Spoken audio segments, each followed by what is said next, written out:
Bonsoir à toutes et à tous, merci d'être avec nous. C'est le programme du soir sur New World Info. Dans le décryptage de l'actualité, ce soir, on va parler musique. Une fois n'est pas coutume, on va s'intéresser au reggae qui entre dans le patrimoine culturel de l'UNESCO. On évoque le sujet avec Didier Assogba, notre éditorialiste. Bonsoir Didier. Bonsoir Samuel.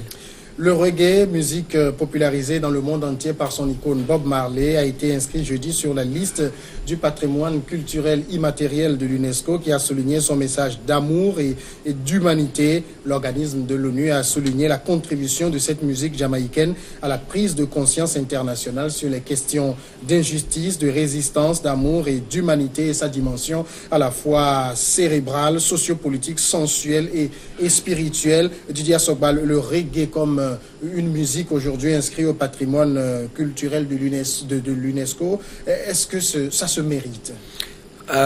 Il faut dire tout simplement enfin. Enfin, parce que on a vu plusieurs d'autres rythmes et d'autres, on va dire d'autres richesses culturelles qui ont été inscrites inscrites au patrimoine mondial de l'UNESCO. Alors que le reggae aujourd'hui, on l'a attendu pendant longtemps. Le reggae est devenu une musique mondiale aujourd'hui. Partout dans le monde, on joue le reggae. Et ce n'est que justice pour cette musique, ce rythme finalement qui est né au Jamaïque et qui a été popularisé par Bob Marley, que tout le monde entier connaît aujourd'hui comme icône de la musique. Vous n'avez qu'à prendre pour exemple la fête du 11 mai. Ce n'est pas une fête vraiment internationale qui est reconnue comme telle, mais dans toutes les communautés à travers le monde, chaque 11 mai, il y a des soirées, il y a des spectacles, il y a des rencontres en l'honneur de Bob Marley. Et donc, qui parle de Bob Marley aujourd'hui, parle forcément de la musique reggae. C'est vrai qu'avant Bob Marley, il y a eu d'autres personnalités, d'autres artistes qui ont fait la part belle au reggae. Mais aujourd'hui, on va dire finalement que c'est une justice qui a été faite au Jamaïque. Et à ce rythme-là, le reggae mérite bien d'être inscrit sur la liste du patrimoine mondial de l'UNESCO. Alors, inscrit le reggae sur la liste du patrimoine culturel de l'humanité de l'UNESCO, est-ce qu'on peut dire que c'est tant le reggae comme musique ou bien c'est le travail de Bob Marley qui est aussi reconnu ici?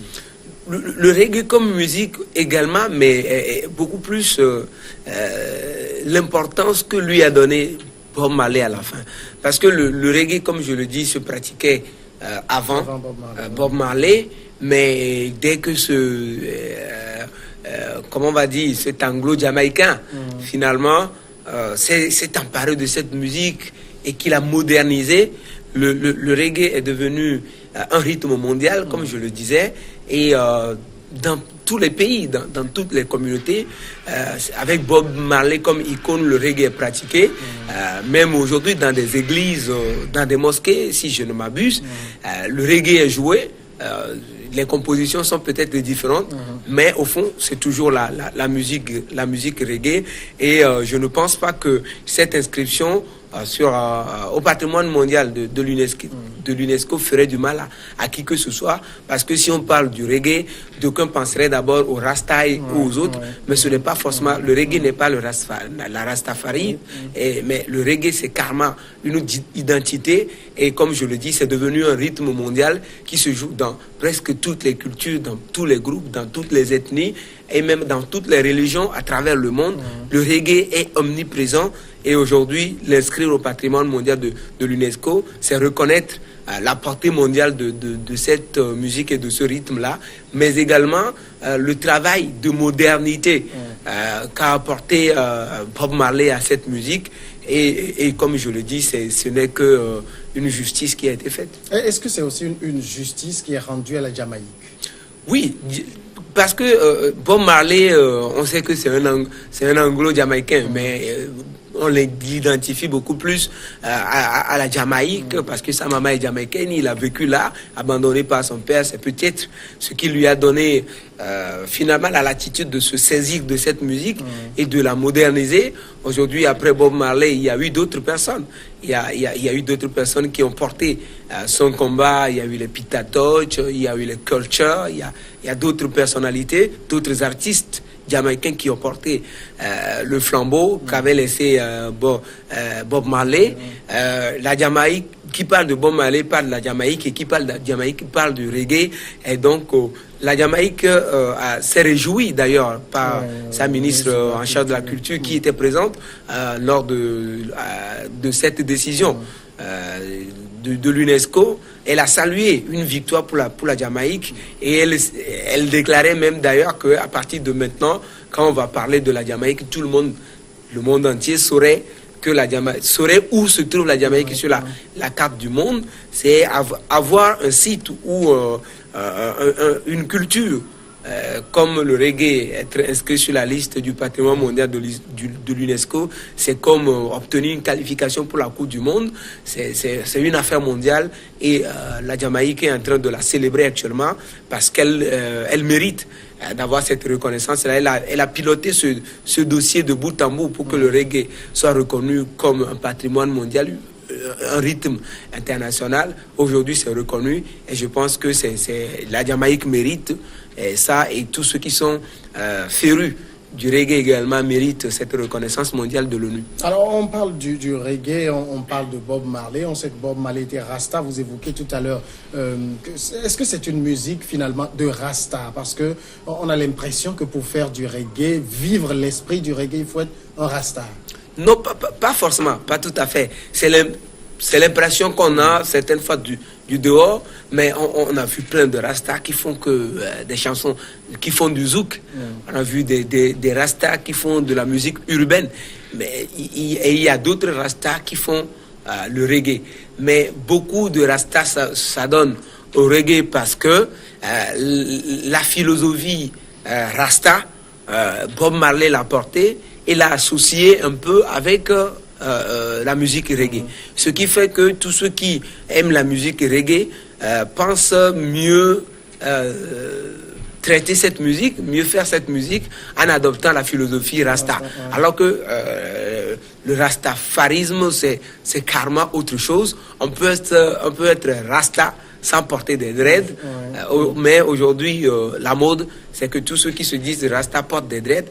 Mais le rastafarisme, c'est une mentalité, c'est une façon d'être, c'est une façon de vivre, c'est beaucoup de règles et d'état d'esprit à respecter. Ce n'est pas forcément les dreadlocks que des gens portent. Et donc, le reggae n'est pas forcément le rastafarisme, mais le rastafarisme puise plusieurs ou la plupart de ses inspirations de la musique reggae, et c'est pour ça que ce mélange-là est fait quelquefois, et cet amalgame-là arrive très facilement, mais le reggae n'est pas le rastafarisme comme je l'expliquais. Est-ce que ceux qui pratiquent aujourd'hui le reggae comme genre musical ont compris l'esprit même de ce rythme-là?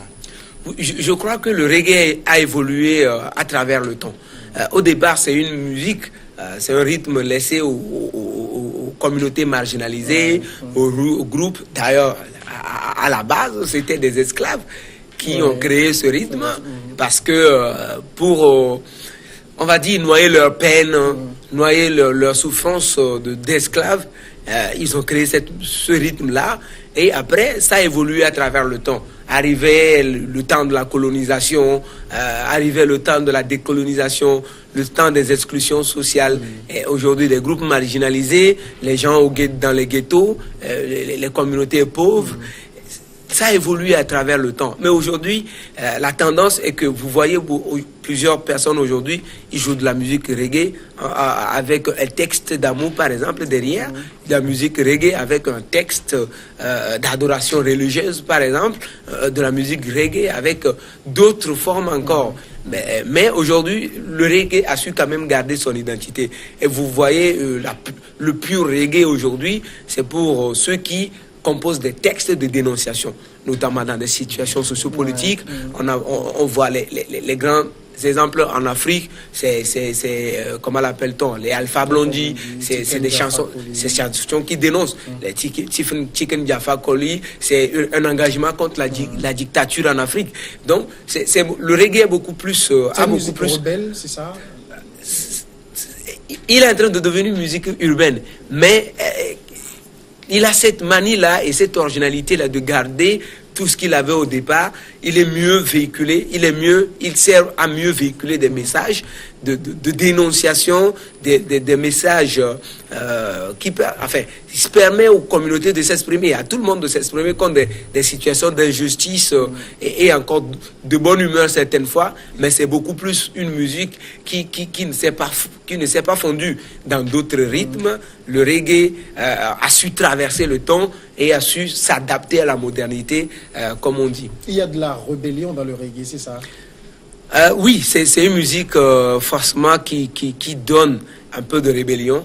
Mais aujourd'hui, comme je le dis, on le pratique également dans les églises. Ce n'est pas forcément pour se rébeller dans les églises, c'est pour porter des messages. C'est beaucoup plus le message qu'on véhicule à travers une musique, enfin un rythme reggae qui donne la philosophie en fait de l'auteur et la portée qu'on donne à la chanson qui est jouée ou qui est composée. Donc, pour faire simple, le reggae aujourd'hui permet de véhiculer plus facilement des messages qu'on n'aurait pas pu peut-être aller donner à un chef d'État, à un gouvernement ou même à sa copine.